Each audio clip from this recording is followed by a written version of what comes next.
House. I think you are satisfied now.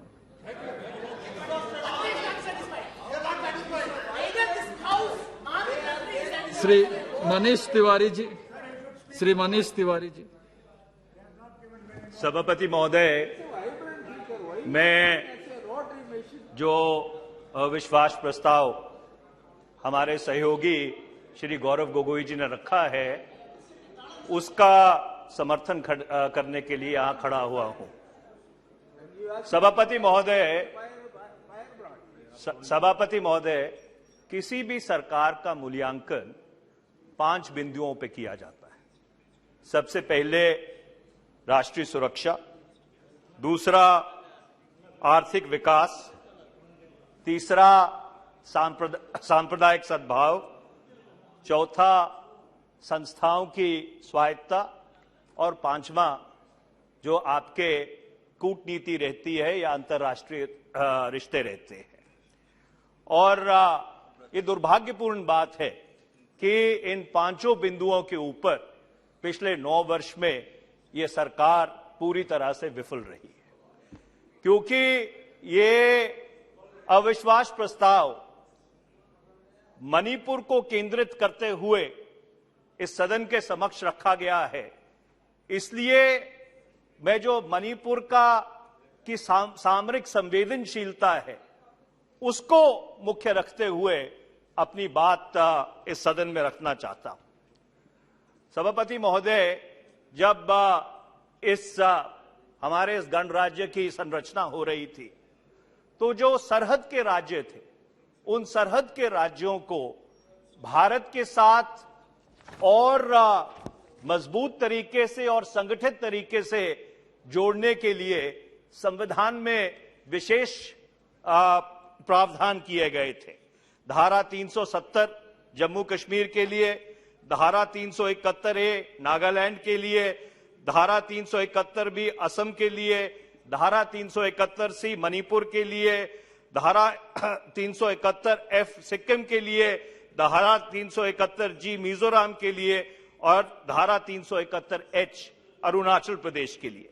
और क्योंकि मणिपुर एक तरफ म्यांमार लगता है, दूसरी तरफ नागालैंड, असम, मिजोरम के राज्य लगते हैं, तो इसलिए जब भी उत्तर पूर्व के किसी राज्य में जब वहां पे सामाजिक उथल पुथल होती है, जब वहां की अस्थिरता भंग होती है, तो सिर्फ जो असर है वो सिर्फ उस राज्य पे नहीं पड़ता, पूरे उत्तर पूर्व के ऊपर पड़ता है। और इसका सीधा सीधा परिणाम यह है, इसका सीधा सीधा उदाहरण यह है कि मणिपुर में जो दुर्भाग्यपूर्ण घटनाएं हुई हैं और जो आज भी चल रही हैं, उसके कारण मिजोरम में आह्वान किया गया कि जो मणिपुर के मूल निवासी हैं वो वहां से चले जाएं। नागालैंड से भी कुछ गड़बड़ियों की खबर आई। मेरा कहने का तात्पर्य यह है कि जब भी मणिपुर में, और इसलिए हम ये अविश्वास प्रस्ताव लेके आए हैं कि उत्तर पूर्व के जब किसी भी राज्य में कोई गड़बड़ी होती है तो उसका बहुत ही नकारात्मक असर पूरे उत्तर पूर्व के ऊपर और भारत के ऊपर पड़ता है। सभापति महोदय, आपको याद होगा कि इसी सदन में आज से 4 वर्ष पहले धारा 370 को धाराशाही किया गया था और आज 4 वर्ष हो गए आपने एक प्रदेश को अवैध तरीके से तोड़कर 2 केंद्र शासित राज्य बनाए और उच्चतम न्यायालय में उसकी बहस चल रही है। उच्चतम न्यायालय में उसकी बहस चल रही है। अभी आज उच्चतम न्यायालय में उसकी बहस चल रही है। देखिए, मैंने किसी की बात में व्यवधान नहीं डाला है। सभापति महोदय, इनको बोलिए जरा धीरज रखें, सुनने की क्षमता रखें। तो मैं सभापति महोदय ये कह रहा था कि 4 वर्ष पहले 370 को धाराशाही किया गया और आज तक 4 वर्ष में उस प्रदेश में चुनाव नहीं हुए हैं, उस प्रदेश में अभी तक नंबर जो क्या है? इस सदन में वायदा किया गया था कि पूर्ण राज्य का दर्जा दोबारा दिया जाएगा, वो पूर्ण राज्य का दर्जा दोबारा नहीं दिया गया। मैं ये बात इसलिए कह रहा हूं कि जब आप संविधान की धाराओं के साथ छेड़छाड़ करते हैं तो उसका बहुत दूरगामी परिणाम पड़ता है, और इसीलिए Please sit down. Please sit down. सभापति महोदय डॉक्टर फारूक अब्दुल्ला और मैं आज उच्चतम न्यायालय में थे और जम्मू कश्मीर के ऊपर उच्चतम न्यायालय में बहस चल रही है। वो ये कहता है कि जुडिशियल ऑर्डर जो उसका पेंडिंग है, कॉन्स्टिट्यूशन बेंच 370 को देख रही है सर, उसके बारे में ये यहाँ से जो है अपना ये दे रहे हैं, उसको हटा दिया जाए सर। मैंने सभापति सुप्रीम कोर्ट में वो कैंसिल रहा है, सभापति महोदय, ये कौन बोल रहे हैं जिन्होंने कभी रूल्स ऑफ प्रोसीजर्स की इज्जत नहीं की? अरे वो व्यक्ति बोल रहे हैं। क्या नेशनल हेराल्ड सब जुडिस नहीं है? नेशनल हेराल्ड सब जुडिस नहीं है? अरे तो निशिकांत जी, इतना भी हुआ तो उत्तेजित होइए। Manish ji, the rules that have been cited, just वही कह रहे हैं. Honorable member had just now mentioned about the rules 352(1), where it is clearly stated something which is pending in the court of law should not be referred to in the House. No, I am just reminding. You don't have to advocate for him. You don't have to advocate for him. He's a knowledgeable person. He understands. Please sit down. Yes, Manish ji. Please, Manish ji. में हो रहा उसका जिक्र नहीं कर रहा, जो इस सदन में हुआ है उसका जिक्र कर रहा हूं मैं, उसका जिक्र कर रहा हूं। सभापति महोदय, मैंने जम्मू कश्मीर का जिक्र इस संदर्भ में किया था कि जब आप संविधान की धाराओं के साथ छेड़छाड़ करते हैं तो उसका बहुत ही नकारात्मक और दूरगामी परिणाम निकलता है।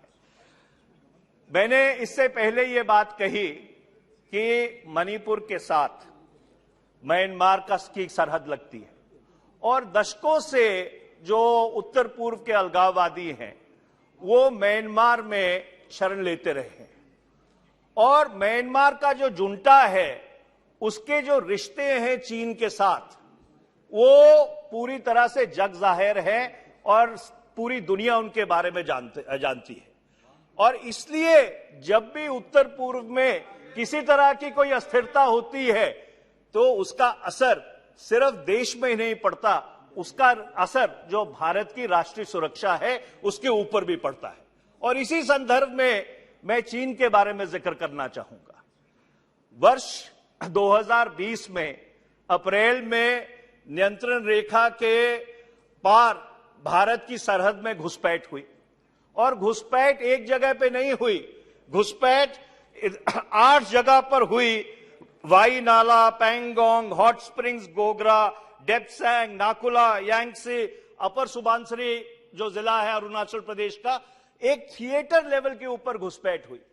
मैं सरकार से यह पूछना चाहता हूं, आज 37 महीने हो गए उस घुसपैठ को जारी हुए, क्या सरकार अभी तक यह सुनिश्चित कर पाई है कि इस घुसपैठ के पीछे चीन की राजनीतिक मंशा क्या है? और मैं सरकार से यह सवाल पूछना चाहता हूं क्योंकि सितंबर 2020 से जब से यह सदन मिला था कोविड के बाद, आज तक इस सदन में चीन के ऊपर चर्चा नहीं हुई। क्या ऐसा हो सकता है कि ऐसी थिएटर लेवल की इंकर्शन हो, घुसपैठ हो और हमारे खुफिया तंत्र को पता ना लगे? क्या हमारा खुफिया तंत्र कहीं पे विफल रहा है? और मैं एक कागज पढ़ना चाहता हूं जो एसएसपी है लेके उन्होंने डीजीपी आईजीपी की कॉन्फ्रेंस को एक पेपर प्रस्तुत किया था, उसके 2 अंश में पढ़ना चाहता हूं।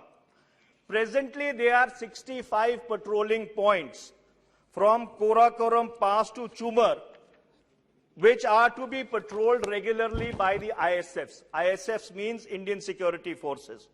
Out of 65 patrolling points, our presence is lost at 26 patrolling points.